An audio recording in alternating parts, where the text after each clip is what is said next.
controller, this, that, the slide, the hop up, all these things. Whereas I knew what I was looking for, like I said, and what I was looking for was something that was reliable, a precise shot, and something that if I did need to switch while I reloaded my primary, I could genuinely sit comfortable that the thing would deliver it. And one thing I will say about this is I do feel that way about this, bro. Like, and I'm genuinely not capping, I do feel that way about this. I feel like even at home when I draw it, I feel comfortable, bro. Like, I know it's gonna, even when I point it, I feel like I know it's gonna hit where I'm aiming, which for me, it makes the whole point of why we do what we do, because nobody wants to play and feel like, okay, I'm playing, I'm putting so much effort or money and time into this thing and I'm just not getting the outcomes I want. I could genuinely see how this will improve my gameplay, like especially at the firing range. But yeah, without further ado, I'm just chatting. But yeah, let me show you that that thing does actually work. So I can pull that back here. And you know what? Can I load it that way? I need to learn how to cock it like that. It's just that where this is so, I want to learn how to cock it with one hand. I just don't understand, okay, where to hold it currently. I know how to do it with the Glocks, but where this is a bit longer, oh, almost. Yeah, I think I just done it. Yeah, I think this is just so much bigger than the Glock that it's a bit more harder to do, and you have to know where you're grabbing. Okay, I think I've just found out a way. So I'm gonna flick it that way. A bit slow, but I'll get there.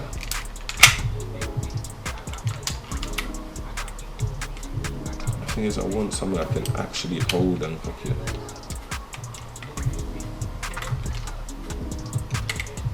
I'm gonna have to look into that, because I'm sure there's a way.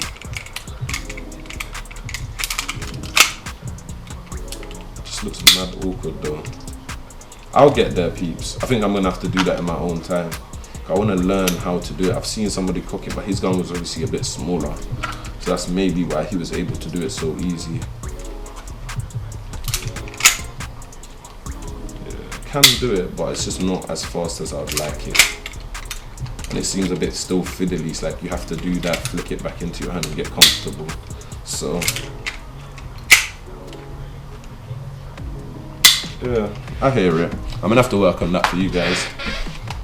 So yeah, you can cock it like that. Let's mag dump. Has it finished already? I think my red gas is done, guys. Oh yeah, it actually is. I think I've got a little bit of green gas. Let me see. Living in peace.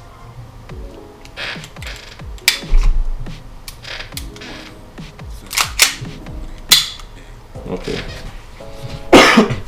What you just saw happen was, see, because the gas had finished, I shot it thinking that it was a full chamber full of gas, and it turns out it wasn't. So what had happened was the slide only made it halfway, so I had to basically remove the mag and clear that barrel just to make sure that the slide could move at ease. I do have some green gas, so I think I'm gonna try some green gas just to empty this last bit of the mag, but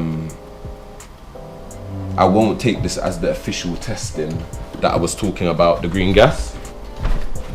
I would do that in a separate video, because I know this green gas is also close to finishing as well, so I can't really say that this will be accurate in terms of will it do couple mags, because it probably won't do couple mags. But you can hear there's a lot more in this than the red gas. So that's, do you know what, that's maybe something, maybe I was filling it with a finished one, because I heard this fill, you can hear it shh, and then when it stops, then I can press it one more time just to make sure that it's full. So I'll do a complete separate video and show you guys how that works, because that sounded a lot better than when I filled the red gas. I'm there thinking that the red gas was actually full, but clearly not. Yeah, for some reason.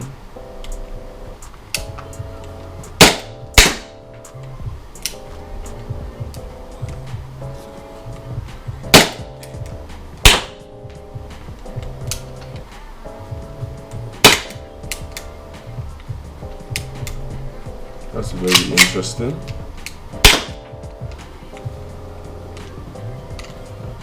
That's very interesting. This is the first time I've seen it do these things.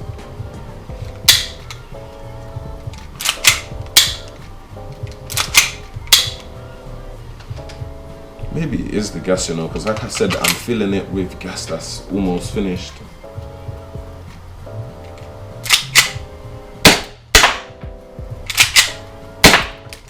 Okay, maybe I have to grease it, you know. I think that's what might be the issue here, because I've been using it for about a week since I've got it out the box and I haven't done any maintenance to it. So I think what I will do later on today is give it a proper grease, because if you noticed, every time I clear that chamber again, it fires like it should. Do you kind of get what I'm saying? So I think what's happening is having an issue making it all the way back to repeat that function. And obviously if it doesn't do that cycle, this doesn't get cocked properly. So I think that's maybe where it is. It probably just needs a proper grease down. So I'll give it a grease down and then we'll do another shoot test. Yeah, because if you notice, it's doing it perfectly. But that's once the slide is cleared. But it's like the slide isn't always clearing. That's something I'm gonna actually have to look into, because it might even be these rubber bands I've put on it, you know. Let's have a look. Remove them quick and see.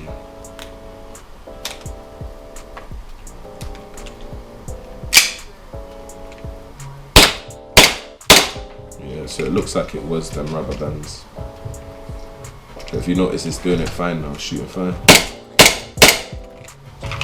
So yeah, probably don't do what I did, which was put something here just to stop that wobble.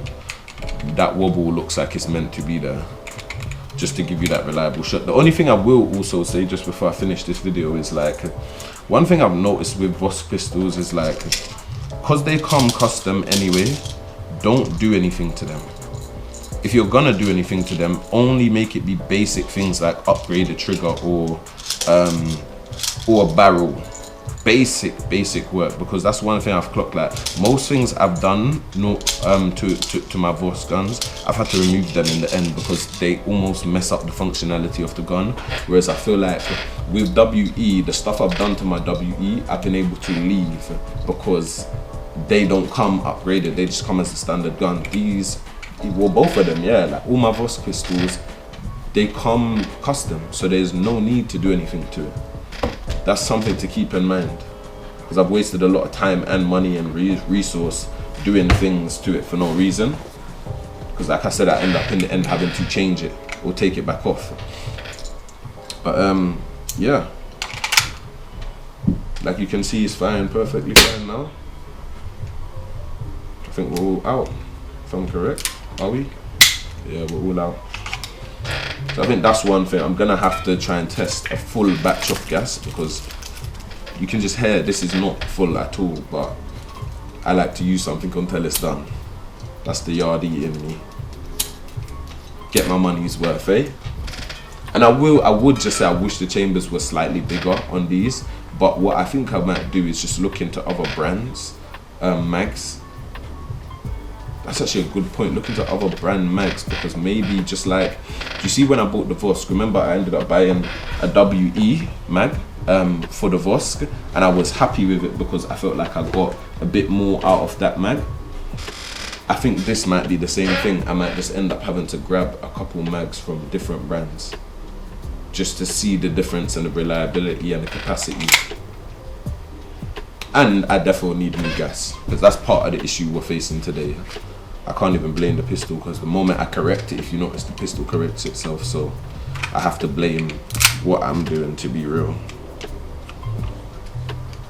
Nothing in the chamber, lovely.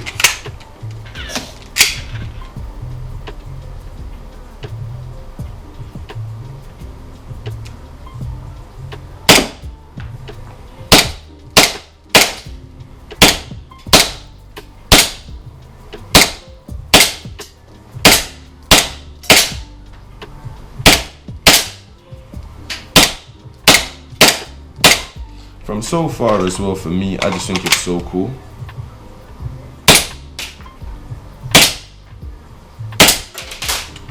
Do you get what I'm trying to say? I just think, for me personally, one of the best, if not the best, out the box. Do you know what I'm saying? For me, do you know what I'm saying? Now, do you see what I'm trying to say? It's like it will keep going. So it was me. I just needed to fill it with proper gas properly. And sometimes it seems that you have to warm up the chamber. I find that this is not the first time I've had to do that. You have to warm up the chamber on this one compared to the U18, where it's like more time. Once you shot a couple shots and loaded it one more time, it's already warm on the U18. But yeah, nothing but good things to say. You'll see from the shoot testing. Again, the second time I've knocked the top thing down, which just shows you the power this thing has and the accuracy it has, because that's essentially what I was trying to do in it. Like, I was aiming to hit the target, but I was also aiming to make sure that we can have some fun and make good content for you guys. But without further ado, that was my walkthrough or my shoot testing for the Vorsk VPX handgun pistol, and it looks like it's a custom of a 1911. And I'm telling you, any errors that you make, it's normally you. Because I find it's like, I'll take 3 shots and then I get panicky and my hand moves slightly. And I'm like, oh, how did you miss that? But it's because you forget that your arm has a weight in it. So it's almost like you will deviate every so often. So yeah, man, like I said, very reliable.